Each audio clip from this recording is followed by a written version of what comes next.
Israel tiene uno de los sistemas de defensa aérea más avanzados del mundo. Le llaman el Iron Dome, el escudo de hierro. Pero falló completamente. Y hoy ya sabemos por qué. El escudo antimisiles Cúpula de Hierro es un sistema de defensa diseñado para destruir cohetes, proyectiles de artillería o drones dirigidos a zonas pobladas en pleno vuelo.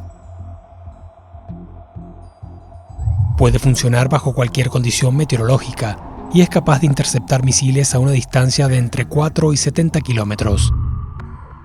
La primera batería fue instalada en marzo de 2011 cerca de la ciudad de Beersheba, en el sur, a 40 kilómetros de la Franja de Gaza. Desde entonces se han desplegado otras baterías con el objetivo de defender todo el territorio israelí. Un tiro enemigo en un radio de 70 kilómetros es detectado por uno de los radares móviles del dispositivo. El tipo de misil es identificado y su trayectoria analizada por un programa de gestión de combates y control de armas. Este calcula el punto probable de impacto. Si el proyectil se dirige a una zona habitada, el sistema decide interceptarlo. Los blancos son abatidos en pleno vuelo en unos segundos por uno de los 3 lanzadores de misiles de la batería, cada uno equipado con 20 misiles. Según el ejército israelí, entre 75 y 90% de estas operaciones son exitosas, con un costo estimado de $50,000 por disparo. Pero todo tiene un límite. ¿Qué pasa cuando la cantidad de cohetes supera su capacidad de respuesta? ¿Se imaginan el terror que podría causar la caída de 5,000 cohetes en menos de media hora? El resultado de miles de personas fallecidas, amigos, y heridas debido a estos ataques fue evidente. Y no termina ahí. Hamás no se limitó a lanzar cohetes desde la distancia. Lanzaron un ataque múltiple por tierra, por mar y por aire. Imagínense la frontera de Israel y Gaza, donde un bulldozer rompió la pared divisoria y miles de palestinos empezaron por diferentes frentes a entrar en territorio israelí. Algunos en motocicleta, otros volando con planeadores motorizados. Y súmenle a eso los ataques desde el mar utilizando lanchas rápidas. Todo en unos cuantos minutos. Visualizamos este escenario el fin de semana. De hecho, este ataque sorpresa es el mayor que hemos visto en las últimas décadas en el conflicto de Israel y Palestina. Si retrocedemos, por cierto, amigos, exactamente 50 años, en octubre, pero de 1973, Egipto y Siria lanzaron un ataque sorpresa similar contra Israel. Eso dio origen al conflicto conocido como la Guerra de Yom Kippur. Ese enfrentamiento, amigos, llevó al mundo al borde de una crisis internacional con más de 20,000 bajas en tan solo 20 días y se posicionó como una de las confrontaciones más mortales y tensas de la historia contemporánea de la humanidad. En los siguientes minutos, amigos, vamos a exhibir la otra cara de la moneda y también a reflexionar si esa historia está a punto de repetirse. ¿Puede un grupo como Hamás realmente tener el poder, ellos solos, de lanzar 5,000 cohetes en menos de 20 minutos? ¿O estamos ante los preludios de una nueva guerra a gran escala? Una guerra similar a la que sacudió a Medio Oriente hace medio siglo. Las repercusiones, amigos, de lo que el mundo vio precisamente este fin de semana fueron devastadoras. Una base militar en la frontera de Israel y Gaza fue atacada, un tanque israelí fue capturado, numerosos soldados fueron tomados como rehenes por Hamás y aldeas y ciudades enteras fueron infiltradas por sus armamentos terroristas. Y a eso sumémosle también la pérdida de miles, de cientos de vidas inocentes, hoy sabemos, y otros rehenes. Ante todo este escenario, amigos, ¿qué podía hacer Israel? Declaró la guerra, declaró el estado de guerra y como respuesta llevó ataques aéreos en Gaza, resultando en miles de palestinos fallecidos y heridos. ¿Han oído hablar ustedes del sistema de inteligencia israelí, del Mossad, y de sus operaciones encubiertas? El Mossad, amigos, es sumamente letal. Han llevado a cabo asesinatos cronometrados de líderes militares prominentes. Han usado drones, rastreadores GPS en vehículos, sistemas de inteligencia. Incluso estos controvertidos sistemas para interceptar y encriptar teléfonos e intervenir llamadas, de los que tanto hubo polémica en México, eran israelíes. Son los únicos que tienen esta tecnología. El Mossad dicen que es infalible. También incluso a través de teléfonos móviles han hecho esto. Con toda esa capacidad operativa y de alcance, amigos, ¿cómo el Mossad no detectó la acumulación de 5,000 cohetes en la frontera de Gaza y de miles de tropas encubiertas de Hamás? La frontera de Gaza-Israel, amigos, está equipada con cámaras de vigilancia, tienen sensores de movimiento, tienen patrullaje constante. ¿Cómo fallaron todas esas barreras inteligentes? ¿Todas? ¿Todas, amigos? Y la gente en Israel hoy está molesta y con justa razón. El ex jefe de la Armada israelí dijo que este ha sido un fallo monumental por parte del gobierno. Todo el país ahora se pregunta dónde estaba la IDF, la policía y la seguridad. ¿Cómo pudieron no darse cuenta de todo esto que fue masivo? Además, hay reportes que sugieren que oficiales de inteligencia de Egipto habían alertado repetidamente a Israel de una amenaza inminente, pero a pesar de esos avisos, los ignoraron. Ahora, ¿cómo fue que comenzó todo este problema? Paradójicamente, los judíos que durante siglos fueron perseguidos en Europa, emigraron a Palestina en busca de refugio. ¿Y cuál fue el resultado? Los palestinos que recibieron a los israelíes refugiados, paradójicamente, se convirtieron ellos mismos en refugiados en su propia tierra. Déjenme explicarles esto muy brevemente. ¿Cómo fue que pasó algo así? Durante siglos los judíos enfrentaron persecuciones que ustedes conocen por la historia, las peores persecuciones de Europa. Desde lo que ya sabemos, los pogromos en Rusia, hasta el holocausto en la Alemania nazi, donde millones fueron sistemáticamente exterminados y el pueblo judío buscó desesperadamente un refugio, un lugar donde pudieran vivir en paz y seguridad.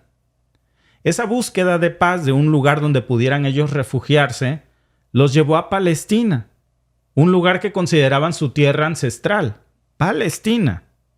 Pero ¿qué sucede cuando dos pueblos reclaman el mismo pedazo de tierra como su hogar?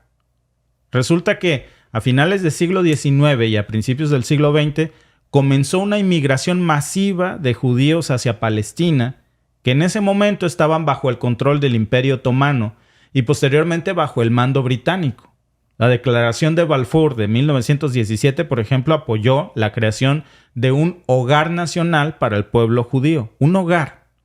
A pesar de que la población local mayoritariamente era árabe y vivía allí desde hacía siglos. ¿Era eso justo? Depende de a quién le preguntes, por supuesto.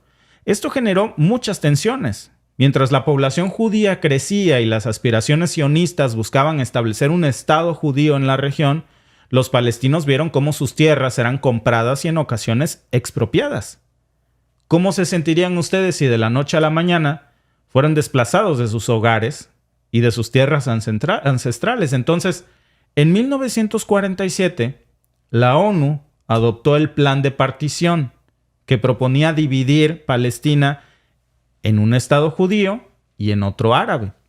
Jerusalén, por su importancia religiosa y cultural, quedaría bajo el control internacional. Sin embargo, amigos, ese plan no fue del agrado de todos. De hecho, fue rechazado rotundamente por los países árabes porque decían, este es mi país. Y cuando en 1948 se proclamó la creación del Estado de Israel en territorio palestino, estalló la guerra. En este conflicto, que muchos llaman la Nakba o la catástrofe en árabe, alrededor de 700,000 palestinos fueron expulsados de sus hogares. Se establecieron en campamentos de refugiados en los territorios circuncidantes, esperando a que algún día pudieran regresar. Por eso, amigos, yo no sé si ustedes conozcan estos datos, pero la causa palestina claramente merece apoyo. Pero para apoyar a terroristas, eso es una cosa muy diferente, ¿eh? No hay que confundir la causa palestina con los actos de terrorismo del Hamás que vimos este fin de semana. Eso es un tema totalmente diferente. Por eso hay que distinguir y conocer la historia para diferenciar entre estas dos cosas, porque no son lo mismo.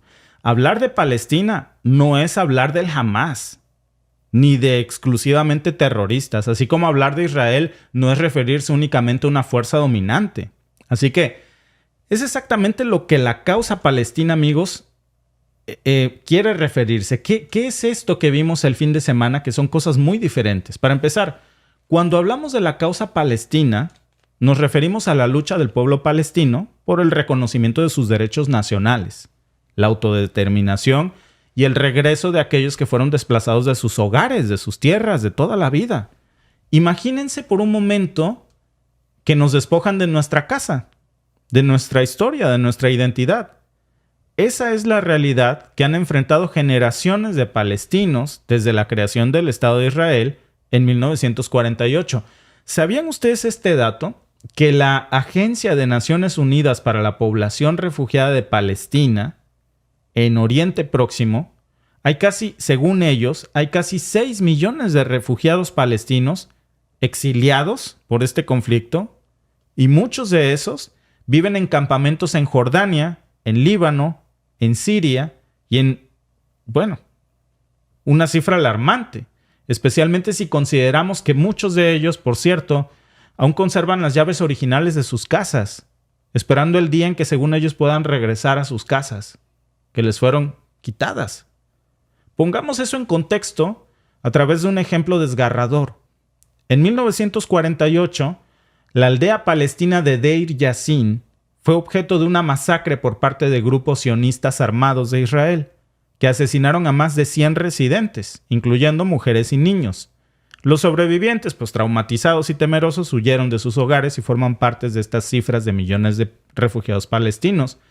Engrosaron las cifras de este movimiento, ¿no? Similares a los que ya habían existido en la región. Sus tierras les fueron robadas, expropiadas, y en muchos casos sus hogares fueron destruidos o habitados por sus nuevos residentes. Estas historias, amigos, resuenan también mucho en el corazón de la diáspora palestina, pero poco se habla en el mundo occidental de esto. Miren, déjenme ponerles un ejemplo, porque no se habla mucho de esto aquí. Imagínense que tú que me ves de México, o de Venezuela, o de Colombia, o de Argentina, desde donde tú me mires, recibes en tu casa, por ejemplo, a 3 o 4 familias de refugiados sirios, buscando ayudarlos por la situación de desesperación, porque hay que tener corazón. Pero con el tiempo estas familias que tú invitaste a tu casa deciden que debido a que ya son numerosos y tienen esta sensación de pertenencia, de arraigo, tienen el derecho de tomar el control de tu casa, de tu vivienda. Y de la noche a la mañana te sacan y te encuentras a ti mismo desplazado de tu propio hogar. Ese lugar que conocías como tu espacio y es declarado zona siria. Y te vas a un juzgado y el juzgado, en lugar de devolverte a tu casa, dice, vamos a partir tu casa a la mitad. Mira, la mitad de tu casa es tuya y la otra mitad de tu casa ya no es tuya. Ahora es territorio sirio. Imagínate esa sensación de desamparo, de desesperanza y de traición. Pues inmensa. Y amigos, es solo un atisbo, es un paralelismo simplificado de lo que muchas familias palestinas han experimentado a lo largo de décadas. Es una herida abierta en la historia moderna que pide ser entendida y reconocida. Pero aquí viene la parte complicada. Mientras la causa palestina es en esencia una lucha por la justicia y los derechos, amigos, hay grupos que han optado por métodos extremos para hacer valer sus reclamaciones. Y aquí es donde entran las organizaciones como estas, organizaciones tan despreciables, con actos tan despreciables y condenables como los del Hamas el fin de semana. ¿Es legítimo, amigos, que un pueblo luche por sus derechos? Pues claro que sí. Pero la verdadera pregunta aquí es si es válido que se utilice el terrorismo como un medio para lograrlo. Y ahí es donde esta línea no se puede cruzar. El uso de estas tácticas terroristas como las que vimos el fin de semana, como lanzar cohetes a poblaciones civiles en Israel, no es solo condenable desde una perspectiva moral y legal. No importa de qué lado venga, combatir la violencia con más violencia solo lleva a una espiral interminable de guerra y de sangre, y también desacredita la causa justa palestina en la escena internacional. El mundo entero condenó lo que Hamás hizo el fin de semana. Pero hoy estamos viendo el bando de Israel y nadie dice nada. Ahora les voy a contar qué fue lo que hicieron, pero pensemos por un momento en esto. Si el objetivo es lograr la simpatía y el apoyo mundial, este tipo de actos de violencia del Hamas como los de los fines de semana juegan en contra de la causa palestina, de quienes buscan de manera pacífica regresar a sus hogares. Ahora, déjenme ser claros. Ya el fin de semana hablamos bastante de estas horrendas escenas que vivieron los israelíes, pero también es justo aclarar que se han cometido injusticias en contra de los palestinos, y muchas. Pero, ¿justifica eso el ataque terrorista a civiles inocentes israelíes? Hay que ser claros con esto, porque nadie debería de alegrarse de algo así. Hay que recordar que Hamás es una organización terrorista designada. Y por lo pronto, amigos, las redes sociales ya están divididas, inundadas de opiniones polarizantes. Por un lado hay quienes piden la erradicación total de Palestina y festejan un ataque en contra de ella, pero por el otro hay quienes celebran los actos de Hamás y le desean la desaparición de Israel. Y por medio de ese ruido siempre tenemos que recordar, amigos, que no podemos dejarnos llevar por nuestra sed de venganza o por esta deshumanización de la sociedad y agarrar partidos en estos como si se tratara de un partido de fútbol, porque hay vidas humanas las que están en juegos. Antes de hacer algo así, siempre tenemos que recordar que hay dos caras de la moneda. ¿Cómo nos sentiríamos, por ejemplo, en nuestro caso como mexicanos, cuando nos humillan en otros lugares por nuestro color de piel o nuestra nacionalidad? Pero ¿qué hay cuando nosotros hacemos lo mismo con nuestros hermanos de América Latina? Y esto es aún mucho peor aquí porque hablamos de niños, hablamos de familias enteras, hablamos de gente que ha muerto en este conflicto, tanto israelíes como palestinos. Israel por lo pronto intenta mostrar una ofensiva responsable, así lo habían anunciado en las primeras horas, y resultó siendo todo lo contrario. Atacaron edificios en Palestina, pero dicen que de forma responsable porque daban un aviso de 10 minutos para evacuar antes de volar el edificio. ¿Tú podrías evacuar tu hogar en solo 10 minutos? La realidad, amigos, es que muchos no lo logran y las consecuencias son fatales. Ahora, hablemos del asedio total. Este no es un término sacado de una novela, es una acusación directa de la ONU. Cortar el acceso a la electricidad. Israel también ha anunciado que va a cortar el acceso a la comida y que les va a cortar el acceso al agua y al gas a toda la población que vive en la franja de Gaza. Esa es una estrategia que no es una estrategia de defensa. De hecho, amigos, eso que está haciendo Israel, que los medios de comunicación, repugnantemente algunos los están anunciando como un asedio total, pero no están diciendo los detalles de esto. De hecho, está prohibido por el derecho internacional humanitario. Ahora, hay que detenernos un segundo. Si un amigo te contara que no tiene electricidad ni agua en su casa, lo considerarías una crisis. Pues ahora imagínate que toda una región está siendo privada de estos servicios y también de la comida y del agua. La salud es un punto crítico. La OMS no es una entidad, amigos, que suele dramatizar esto, ni mucho menos una entidad que se ponga del lado de Palestina muy frecuentemente.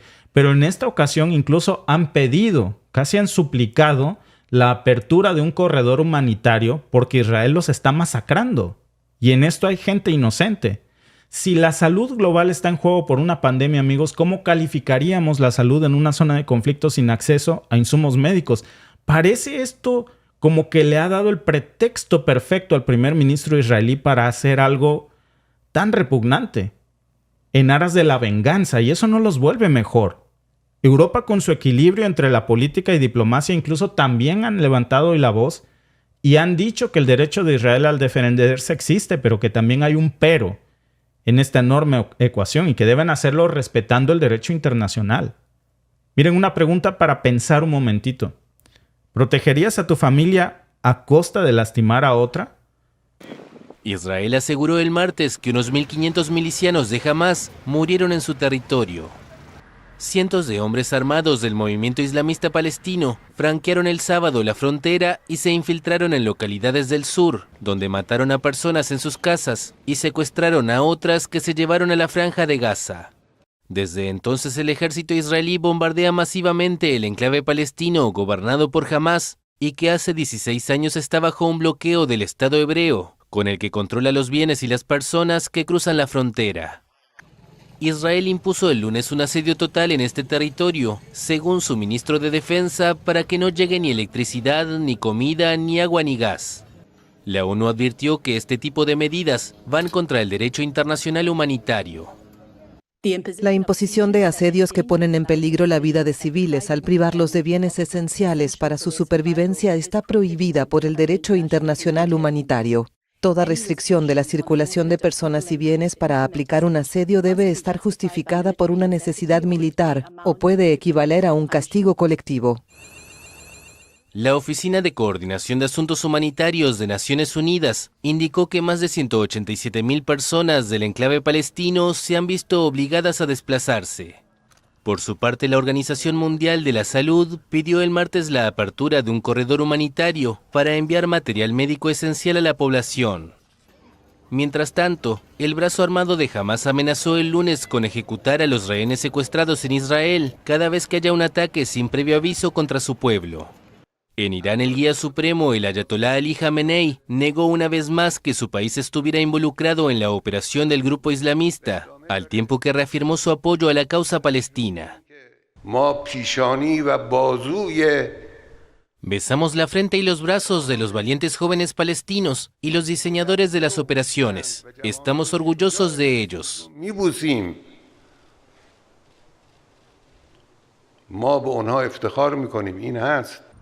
La tensión también escaló en la frontera norte de Israel con Líbano, donde el ejército israelí informó que abatió a varios sospechosos armados que habían penetrado su territorio. La infiltración fue reivindicada por la Yihad Islámica, otro movimiento islamista palestino. Y encima de esto, hace unas horas aviones de combates israelíes llevaron su ofensiva ya a otro nivel. Barrio tras barrio fue atacando hasta desaparecer lo que antes eran comunidades y ciudades. Volaron edificios que antes eran hogares y se convirtieron hoy en ruinas. Imagínense que en cualquier momento tu casa pudiera ser la siguiente en esa lista, ni lo quiera Dios. Esta es una realidad, amigos, que muchos palestinos hoy enfrentan día a día después de lo que sucedió el fin de semana. Ahora, en estos momentos hay que pensar por un momento en la vida cotidiana de los palestinos. Imagínense cómo buscas refugio cuando aviones te sobrevuelan. ¿Dónde encuentras alimento cuando está prohibido que entre alimento o agua a tu comunidad?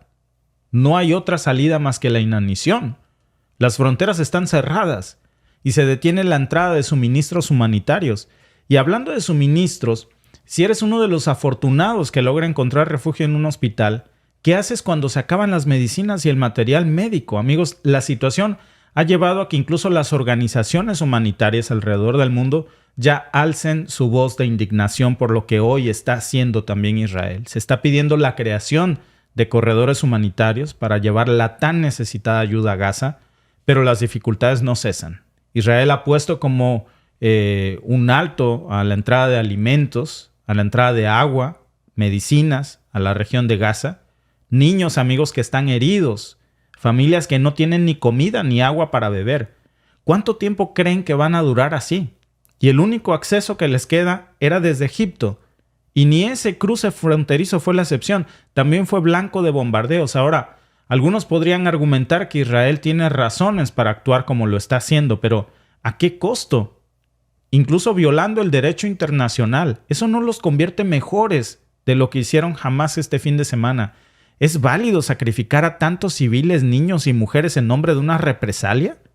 Es una pregunta, amigos, que quizás no tenga para muchos respuesta fácil, pero para otros sí, sobre todo en un país que se dice religioso. Pero lo que sí es cierto, amigos, es que en medio de este conflicto hay miles de inocentes que están pagando un precio muy, muy alto. Lo más indignante, amigos, este video que les voy a mostrar, incluso bombardeando hospitales neonatos de recién nacidos. En la Franja de Gaza, bombardeada por Israel tras la ofensiva de Hamás, el hospital Al-Shifa está repleto de heridos. Familias enteras no cesan de llegar, sobrecargando al personal. Las autoridades advierten que la situación es catastrófica. Muchas de las víctimas son niños. En el hospital, algunos mueren antes de ser atendidos. El Ministerio de Salud de la Franja de Gaza alertó que la falta de material médico conducirá a una catástrofe en el territorio palestino. Según los médicos, 8 hospitales no son suficientes para responder a las necesidades de los ciudadanos. Los bombardeos de Israel dañaron el hospital Beit Hanoun, en el norte, y el servicio de medicina neonatal del hospital Al-Shifa. Muchas familias que quedaron sin hogar encontraron refugio en los pasillos del hospital Al-Shifa y en sus jardines. Después de ser atendidas, no tienen a dónde ir.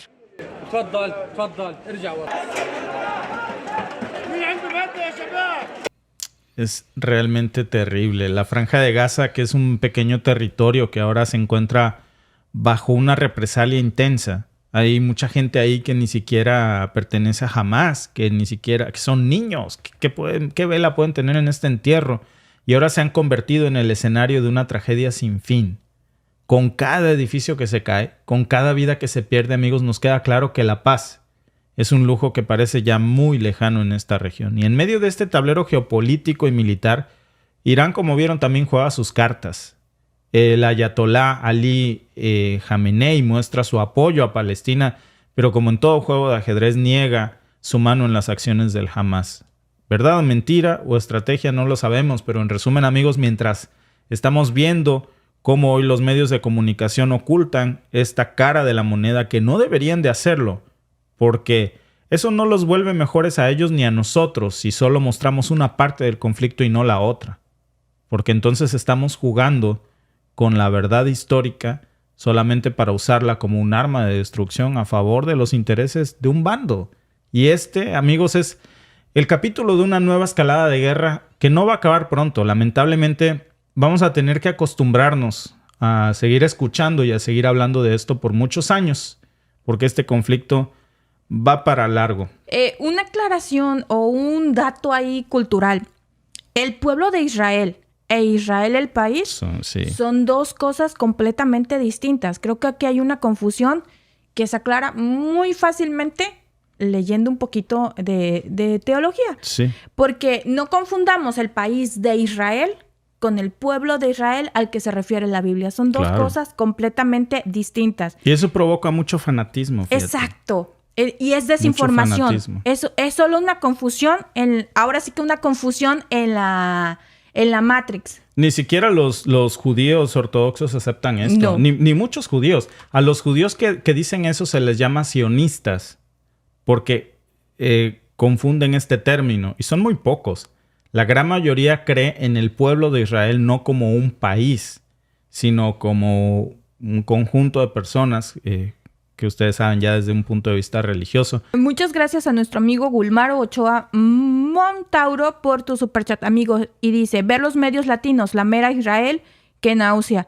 Es que no se puede festejar la destrucción que causó Hamás al pueblo de Israel y tampoco se puede festejar la destrucción que está causando Israel al pueblo palestino, sobre todo cuando vemos esas imágenes de gente que estaba en un hospital, los niños, el papá que entra con su niño corriendo. No, son imágenes terribles que las podemos ver de lado. 1 hora 40 minutos el fin de semana estuvimos hablando de las atrocidades de Hamás para Israel.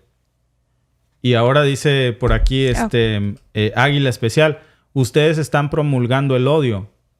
No, amigo. No. La ignorancia es atrevida y entonces esparcir la historia no es promulgar el odio. Lo que estamos promulgando es la historia detrás de esto y decir, porque hace rato Alba me mostraba un video y me decía, ¿qué ignorancia hay en esto? Porque decían alguien decía, y qué triste que en Canadá se esté apoyando a los terroristas porque tenían las banderas de Palestina. Terrible. Es que Hamás y Palestina no es lo mismo. Son dos cosas terribles, completamente distintas. Es lo que le decía yo, Víctor, siempre buscando polarizar. O sea, si no estás hablando a favor de Israel y festejando lo que está haciendo Israel, estás ayudando al odio, esparciendo el odio. Pero se esparce el odio cuando se festeja el asesinato, cuando se festeja la muerte de inocentes del bando que sea. El sábado hablamos de lo que hizo Hamás, que estuvo terrible porque murió mucha gente inocente que estaba durmiendo, que no les dio tiempo de salir. Y hoy estamos hablando de lo terrible que está haciendo Israel. Ambos están causando mucho dolor y mucha destrucción en gente inocente. Y es terrible. ¿Qué clases de personas seríamos si hoy nos estuviéramos callando en este en vivo? ¿No? Nada más porque nuestra ignorancia nos ciega a pensar que cuando hablamos de acciones de Israel nos referimos al pueblo bíblico de Israel, que no es así. A eso se le llama sionismo. Amigos, pero no hay justificación para hacer esto, ni de un bando ni del otro. La violencia solo genera violencia. No le puedes cortar el agua, el acceso a los alimentos, la luz y el gas a familias, a niños. No puedes atacar hospitales de neonatos porque eso es reprochable. No importa quién lo haga, amigos. Así sea el mismo Israel. Nadie está por encima del derecho humanitario. Sobre todo porque si empezamos con estos fanatismos, amigos, Sí. ya se cargó la canción a esto. Nos dice nuestra amiga Moni, no hablamos por ignorancia, dedicamos mucho tiempo para leer y estudiar y la realidad es Israel, el pueblo de Dios, tiene derecho a existir y vivir y poseer su tierra. Pero imagínate entonces que no es así. Pero si entonces, por creer eso, producto del desconocimiento, la ingenuidad, la ignorancia, lo que sea, justificáramos que se viole el derecho humanitario de niños y atacáramos hospitales neonatos y porque hay una promesa divina, Dios no apoya ese tipo de cosas. Esto no tiene nada que ver con Dios. No metamos a Dios en estas cosas porque es un insulto. Esto, amigos, es un conflicto vulgar y humano que ha escalado, que tiene todos los egoísmos de las imperfecciones humanas. Es todo lo contrario de lo divino, ¿eh?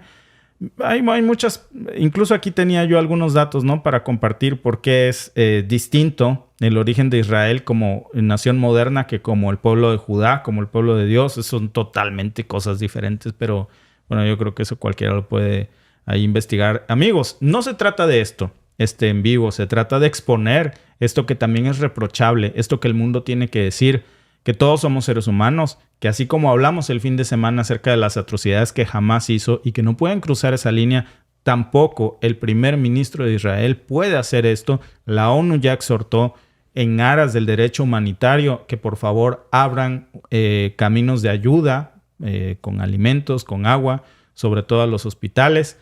Y ojalá lo hagan pronto, porque de lo contrario, eso no los vuelve mejores. Gracias por vernos. Recuerda que estamos en vivo por Twitch, por YouTube también, de lunes a viernes a las 8:45 hora de Toronto o 6:45 hora de México. Suscríbete y únete a nuestro programa en vivo hoy.